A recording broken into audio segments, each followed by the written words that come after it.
everybody, I'm Liz, and today I'm going to be doing a quick June wrap-up followed by the books I want to read in July. So in June I read 4 books total, and mad shout out props to my audiobooks, because without my audiobooks I would have read 0, because I only read audiobooks during the month of June. So, without further ado, we'll start with the first book I finished in June, which is Shadows of Self by Brandon Sanderson. This is the 5th book in the Mistborn series, or the 2nd book in that new saga, and I fell more in love with these characters. I just busted through this book. I did not want to put it down because it is so interesting, and how Brandon Sanderson meshes up like the Wild West with his alchemy, feruchemy powers, and all this other stuff in his universe was just so fantastic. And learning like more of the backstory of the characters and the motivations and everything is just amazing. I did a complete 180 on one of the characters, Steris. She's very kind of bland and boring, at least that's what she's marketed as at the first book, and she's very much damsel in distress during the first book, but all of that changes in the 2nd book and continues to change during the 3rd book to where I absolutely fell in love with her. So I went from like not caring about her to absolutely loving her. So like I said, this book series that Brandon Sanderson markets, it's just phenomenal. His magic system, his universe, how everybody interacts, and how they change throughout the book series just makes it worth it to me to read. And in doing so, I also finished the 6th book by the end of the month. Now I know Goodreads says I finished it in July, but that's only because I failed to update my Goodreads status. I finished it right towards the end of June, and I can't give these books any less than a 5 out of 5 stars. So both books, The Shadows of Self and The Bands of Mourning, which is book 6, both get 5 out of 5 because they are phenomenal. And I'm going to reminisce with anybody who has read this series. If you have a favorite character, please let me know who that is down below. My favorite character is Wayne. I love him because he likes to impersonate people. He likes to create and absorb every single accent around there, and he makes jokes. And my favorite aspect of him is he thinks that he's borrowing or making a fair trade when he's really stealing things. So he leaves like a handkerchief when he wants like a wallet or something like that. So he makes these trades even though they're not necessarily fair or acknowledged by the other person. And he's just so witty and funny, and he leaves this humor that is needed in this series to kind of parse out that really thick, dense, rough material that does happen in the book. So I love him, and I love all his layers and his backstory and everything. The next book I finished was These Broken Stars by Amy Kaufman and Megan Spooner. I know I have tried to read this book so many times and it just hasn't happened, so I picked up the audiobook and I was pleasantly surprised. I mean, I did like the intro, so I felt like I would overall like the book series when I finally got into it and everything. But the more I read it, the more I ended up enjoying the book. And the only negative that I really have for this book is the insta-love. And I'm reading the 2nd book right now in this series. It's the Starbound series. The 2nd book is The Shattered World. And it also has that. So I think this is just an element of this book series, which is insta-love. So you just kind of move past that and just try to enjoy the story as Lilac and Tarver try to make it off of this planet that they are marooned on because their starship has exploded and crash landed, and they are the sole survivors. So I did really enjoy this book. I liked its conclusion, and I really want to get a feel for more of these characters and the mystery between the LaRue Industries and just kind of their shadiness. And that is what the second book is starting to dive into more, which I'm getting pretty excited about.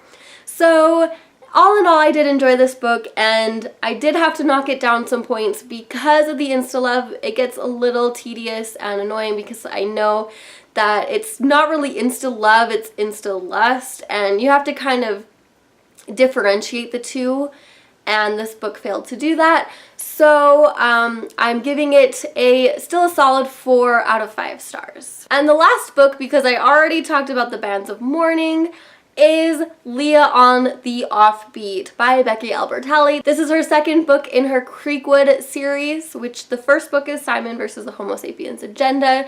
I've talked about my love of Becky Albertalli's books, and this book was no exception. I loved this book so much. Seriously, Leah is my mini-me, and I did not realize that during the first book, Simon versus the Homo sapiens Agenda, because she's not a prominent character. She is in there quite frequently, especially because she's one of Simon's best friends, but it is so much more pronounced, and just all of her motivations, her thought, why she's kind of a bitchy character, and everything about her, just I love her so much. Her struggles were my struggles back when I was her age.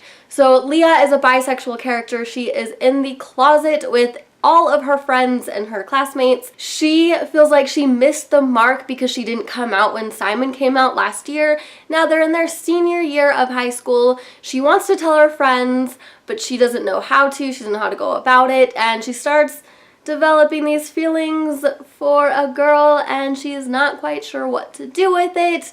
And she's also struggling with, end of the year, going to colleges, leaving friends, and all of that stuff. So I definitely understand her, and I feel for her, and I love her. So this book gets a 5 out of 5 stars because I loved it so much. So all in all, I had a really great June reading month, and I feel like I'm getting better at choosing books that I know I'm going to like and enjoy, which is fantastic because I don't yet have a lot of time to read, so I want to utilize my reading time to books that I know I'll enjoy, and so I hope that the July reads are no exception. So sadly, Obsidio and Night Film have not been a part of my June wrap-up. I am still reading them. It is really hard because of my time constraints. I hope I finish them in July. It might not happen because it's gonna be finals by the end of July, beginning of August,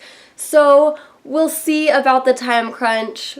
I hope I get to add them to my July wrap-up. In the meantime, I have 2 books that I have to read for school, so they take priority to Night Film and Obsidio, and that is number 1, Being Mortal by Atul Gawande. This book is about an American surgeon. I believe he is a general surgeon. He might be an endocrinologist. He has a lot of books that talk about kind of the intricacies of being a doctor and that patient-doctor relationships. This book is predominantly about American society and how we treat mortality and death and the aging population and all of that stuff. So it talks about kind of like this conflict that we have from quantity versus quality of life. What matters more? Is it the years or is it the type of life you lead? And then also how we go about that when we treat medicine, predominantly in areas where there are hooked up to ventilators and monitors, and basically these medical equipment is the only thing that is keeping them surviving. And so it's just kind of all this really dense, tough material, and I'm already reading it and I'm so far pretty much enjoying it. He has this really nice eloquence, and as he talks about his life experiences in India versus when he moved here to become a physician in America. So it's very interesting, and I really hope that I can read this and enjoy it and then get a really great experience out of this as I talk about it in my pediatric research class. The other book I have to read for school is I Know Why the Caged Bird Sings by Maya Angelou. This book was raved about by several people, predominantly Oprah. She read this book and loved it. And this book is about a black girl who grew up, I believe, from the 30s on. She just talks about kind of living in poverty and also being black with segregation and all this stuff, and like kind of embarrassments of growing up and all that stuff. It is for my developmental psychology class that predominantly works on childhood and adolescence. So that is why this book is for us to do a little book report on it. And I'm pretty excited about it. I read just the little introduction so far, and it's very eloquent. There's a lot of poetry and just really flowing, flowery writing in it. So I'm hoping that I will get a lot of great experiences reading this book. So anyway, I feel like I have a pretty thick, tough book list so far. If I get to any of these other books, yay me. If not, it's because I have a pretty extensive list so far, and 2 books are required for school, and so I have to get to them before the end of the month.